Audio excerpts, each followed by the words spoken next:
what the city is talking about. This is Montreal Now on News Talk Radio, CJAD 800.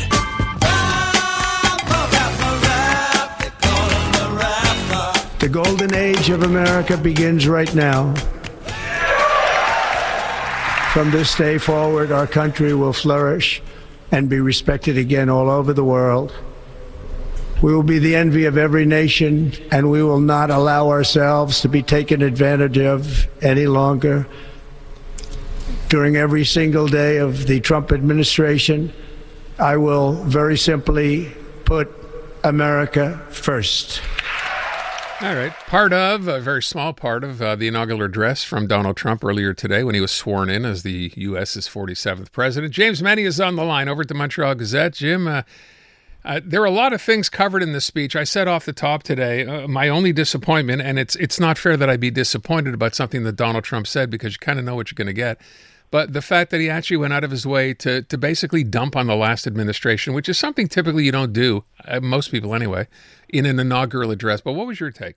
Well, but Donald Trump's a punk, and anybody who hasn't figured that out yet is either a member of the cult or hasn't been paying attention. And it's not for nothing. I mean, we just heard our news item, Joe Biden issuing pardons, anticipatory pardons for his family members because he knows this guy's going to behave like a mob boss and go after anybody he thinks crossed him or go after the family of anybody he thinks crossed him. But that's where we are. But if you look at that speech, Aaron, it's really interesting because first of all, let's be careful. When a guy, and I love the clip he came in with, when a guy with a golden toilet talks about a golden age, I start to get worried just a little bit, okay?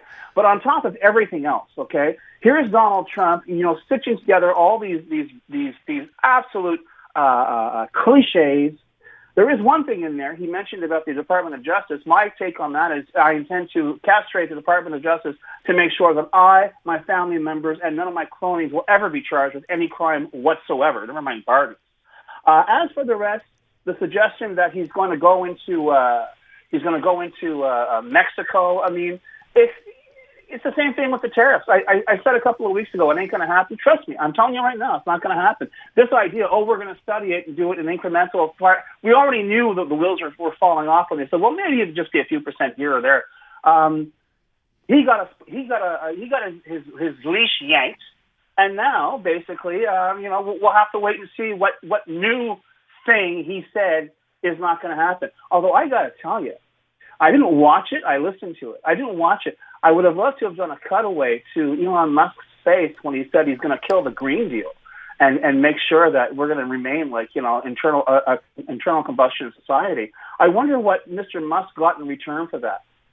Well, I think he got Donald Trump saying they're going to Mars. I saw Elon Musk smile when he said that. Yeah, I'm glad you said that because that was my conclusion as well. That I was only going to make a few $100 billion with Teslas in the States, but maybe I'll make a few trillion with my Mars mission. But listen to us for crying out loud. We are always talking about this guy, and you know what? We're right. The guy is sitting down trying to figure out how to steal the silver again in the White House. He's going around. He's first of all, the $20 million for the inauguration, no refunds. I wonder where that money's going, Aaron. You think it's going to go to homeless shelters or charities? Just wondering. But this is it. I mean, I'm looking at this and I'm trying to figure out some silver lining. I don't see one other than, I think, a lesson, first of all, for all of us in this country, that this guy has been talking through his hat from the day he was born, okay? As I say, he's a coward. He's a punk, okay? If you push back, as we have finally pushed back, he'll notice. And more importantly, the people around him who actual skin in the game will notice. And I think that's why you're seeing this complete climb down. Because there was no question in his announcement on Truth Social. This was going to happen today, 25% across the board. Guess what, Aaron? It isn't happening. Okay. Although I'm waiting to see when the maps change to say Gulf of America. Yeah, look, I want to talk about that in a sec. I will say, with respect to what he said was going to happen on day one, and you're right, these tariffs are not happening on day one. In fact, they may not be, as you just said, close to what we were worried about. But with respect to the southern border, I'm sure you've heard by now, Literally minutes after his speech today, people who were waiting there for appointments they had made legally were told, you know what, not only is your appointment canceled, the program no longer exists. Yeah. So he followed through. I mean, that's been followed through on right off the bat. Well, that's really fine until you consider maybe those people had appointments in the U.S. as well. Maybe, I don't know. Is he costing someone money with that? Don't forget, a lot of Donald Trump's friends really like to have cheap labor. That's how they got rich, you know? And Donald Trump saying on mass deportations and whatever, you start playing that game, my friend, you may see once again another hard yank on his leash. Because, frankly, it's one thing to sit on your toilet at 3 o'clock in the morning and, you know, type out policy, and another to stand in front of the entire world and say, I'm going to do A, B, and C. Because right now, Aaron, I'll tell you straight up, A hasn't happened. And closing the border, that's fine for now, until perhaps some business interests turn around and say, listen, you know what, you're killing us here because, you know, how do we build any houses without this labor, without this cheap labor? And that's exactly how it works in the States. You go to any construction site anywhere in the States, the official language on that work site is Spanish.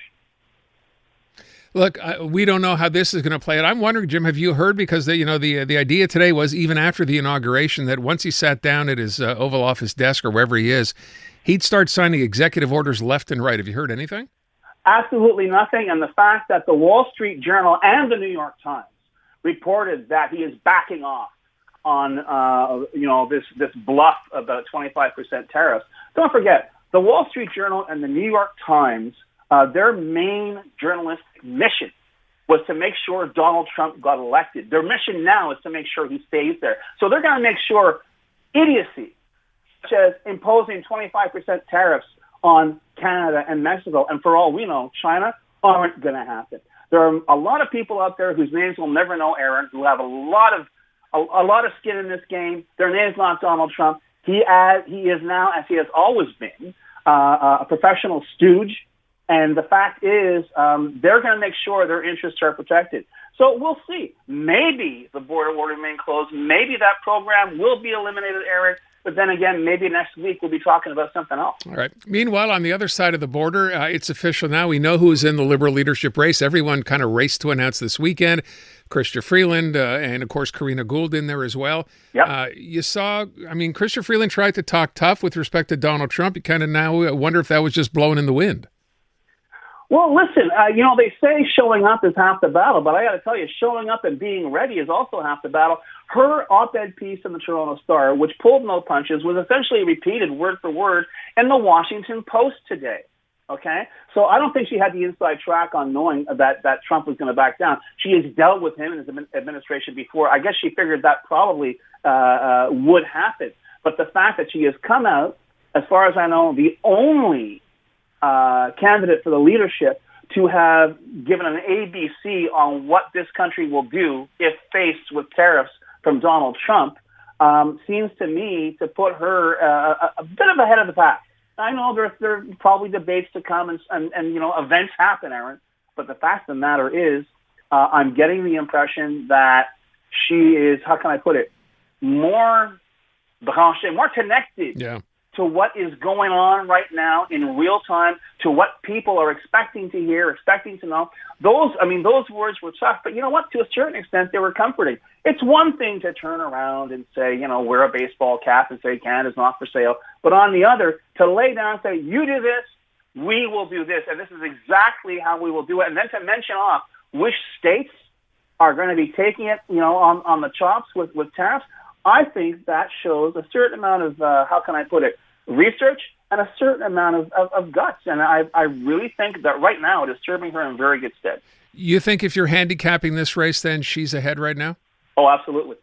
Not by far. She's not a runaway leader, but I would give you, what, 3-2 on her, okay. And I'll give you 2-1 on Carney. Okay, good enough. Close race. Jim, thank you. I appreciate it. That's a man.